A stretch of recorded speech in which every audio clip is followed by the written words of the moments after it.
Hey guys, good Thursday. Here's what you need to know in the weather. We've got support growing for a strong winter storm. New data coming in overnight. We're going to look at that, and it's one of the reasons I think, and we're already starting to see the National Weather Service issue winter storm watches for some areas. I think this will expand, not just across the plains, but to the east. This right here is ensemble support. This is a different variety of models averaging things out. And when you really start to see these numbers pick up in very specific areas, which today is the first day we've seen these strong numbers start to really get focused, you start to really build that confidence in a forecast. As we move closer to the event, then you're going to define exactly where that rain snow line will be, because again, this could shift north by 50 miles or to the south, but things are starting to lock in. You can see this here again on these averages, which we call the ensembles.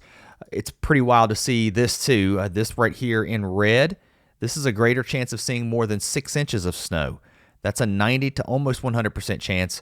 And look, that's pretty doggone high in my book. And then if you really want to average that down just to greater than 3 inches, I mean, you've got snow coming here to the Ohio Valley, back into the Midwest, and across the plains. Thanks for stopping by the video today, guys. If I keep showing up in your feed, your algorithm on YouTube, I hope you'll come back and subscribe. I'm Travis. If it's your first time stopping here, I used to be a chief meteorologist. I got out of that business years ago just because I wanted to spend more time with my family and I wanted to go a different direction with my life and my career and what I was doing. But I've always loved meteorology, and you can't take that out of somebody. So I started making these videos about a year ago. Just over the last couple of weeks, the subscriber count has just been blowing through the roof. Thank you guys for your support, and I hope it means you enjoy the content, and I try to keep it real. All right, let's talk about the different models. I'm going to go through all the solutions. The first thing I showed you was the ensembles, just the GFS. We're not going to dig into the European ensembles and the Canadian, but we're within that time frame where I think it's very clear that we start to look operationally here, and that means these runs may be a little more what we could say deterministic. That means yes or no, it will snow or it won't, or it'll rain or it won't, or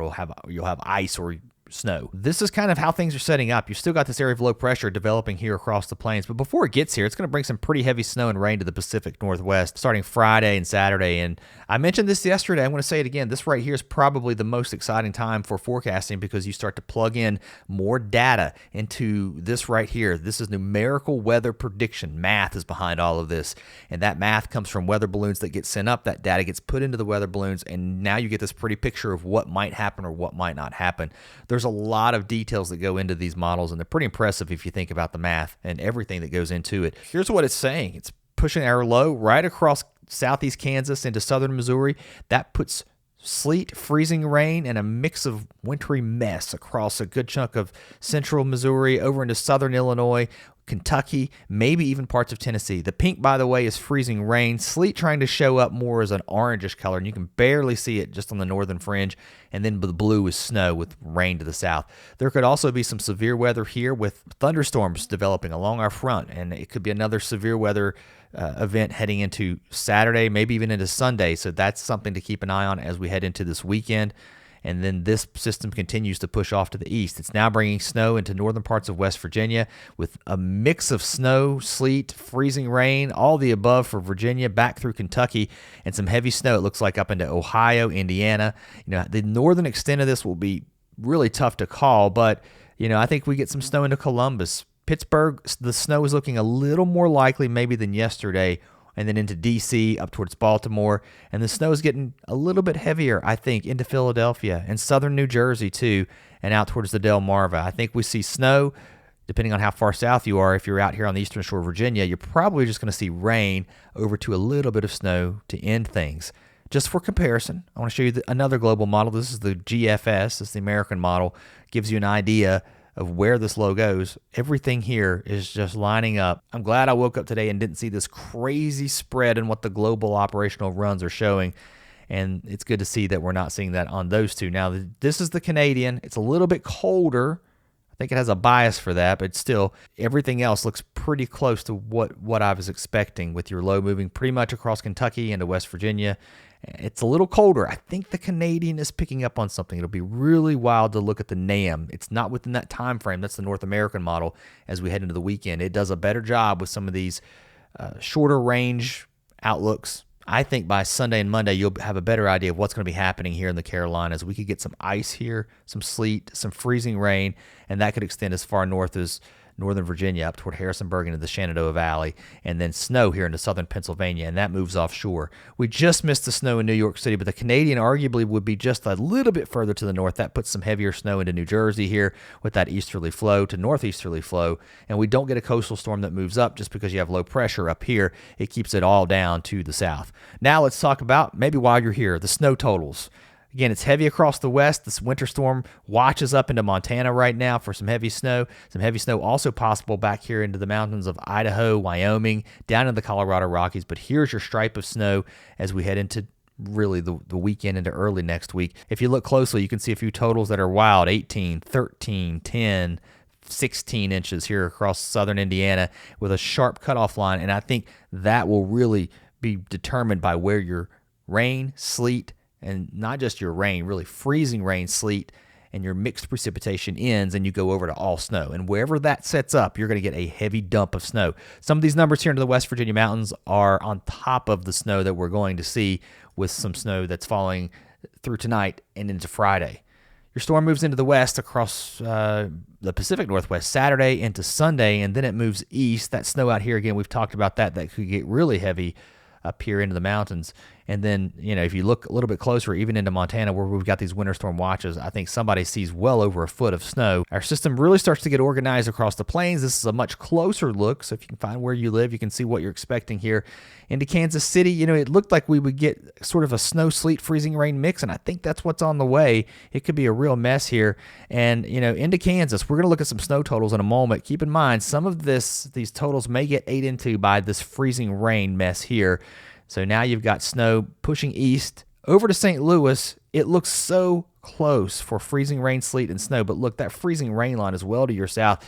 Either way, some kind of mess is headed your way, and that extends over into southern Illinois, into the Bluegrass State, into Kentucky, and then into Indiana. Now up toward Chicago, north of this, up into the northern plains, the upper Midwest, you're not going to get really anything out of this. You are the reinforcing cold that keeps this system cold enough for wintry precipitation as high pressure builds in here across the Dakotas.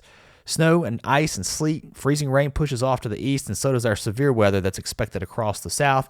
A little bit further to the east, we look at this here, we dive into what's happening from Ohio into Pennsylvania. That snow band really gets heavy. It looks like heading into Sunday night into Monday. So Monday morning will be the highest impact for the back to school, maybe back to work commute for some of you who have made it a really long holiday break maybe, or a weekend.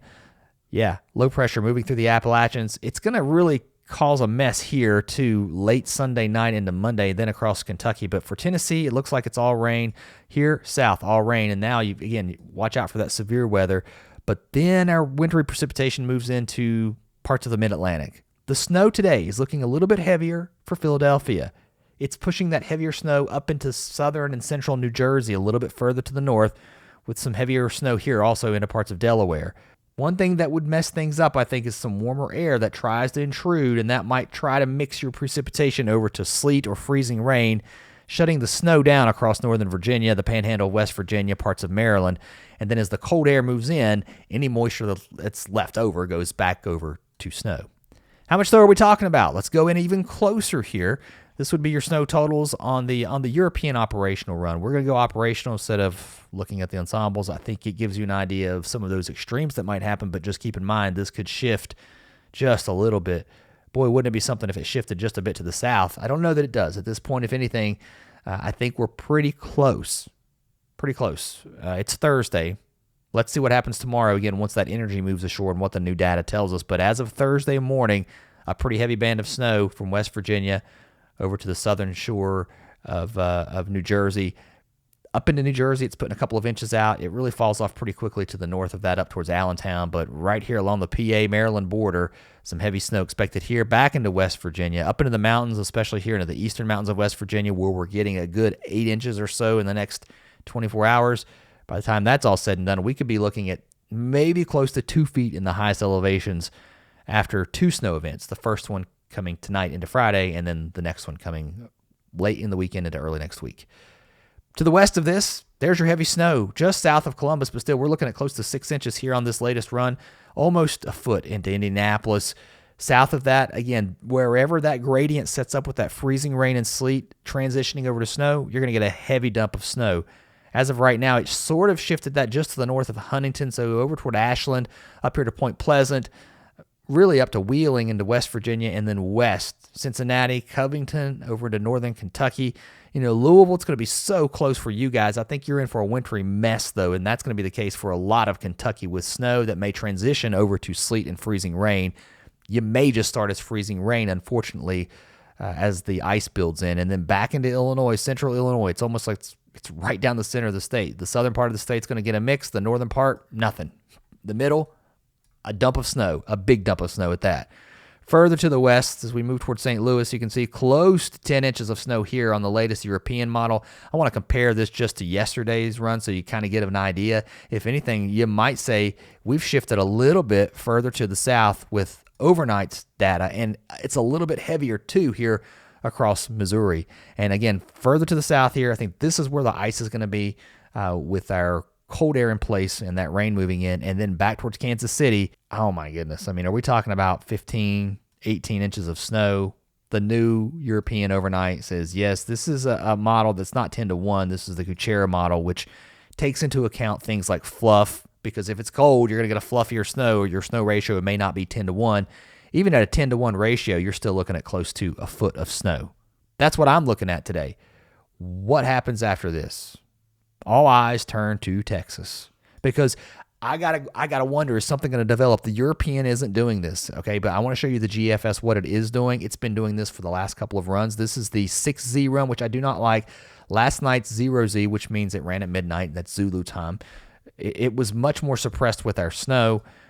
Today's 6Z run, which is usually not nearly as good, I'll tell you that right now, is bringing your rain and snow as far south as Mississippi, also into Texas. That puts the snow into Arkansas, northern Mississippi, northern Alabama, into southern Tennessee.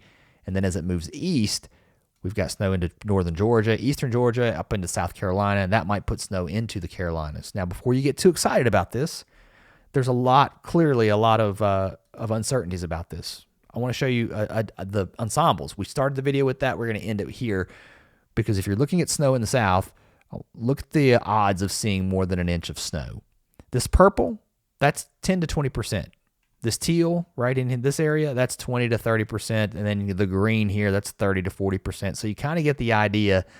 Really, your 50% line is up here, pretty far to the north. And the odds of that really are just with maybe this system moving a little bit to the south. So some of that's being calculated in too. So you can see numbers aren't really that high. And even across Texas, it looked pretty bullish for snow, didn't it, on the GFS? I mean, up toward Dallas, you're still only talking about a 10 to 20% chance, 20 to 30 here across central Texas. However, I'll tell you one thing. It's been a long time since we've seen a chance.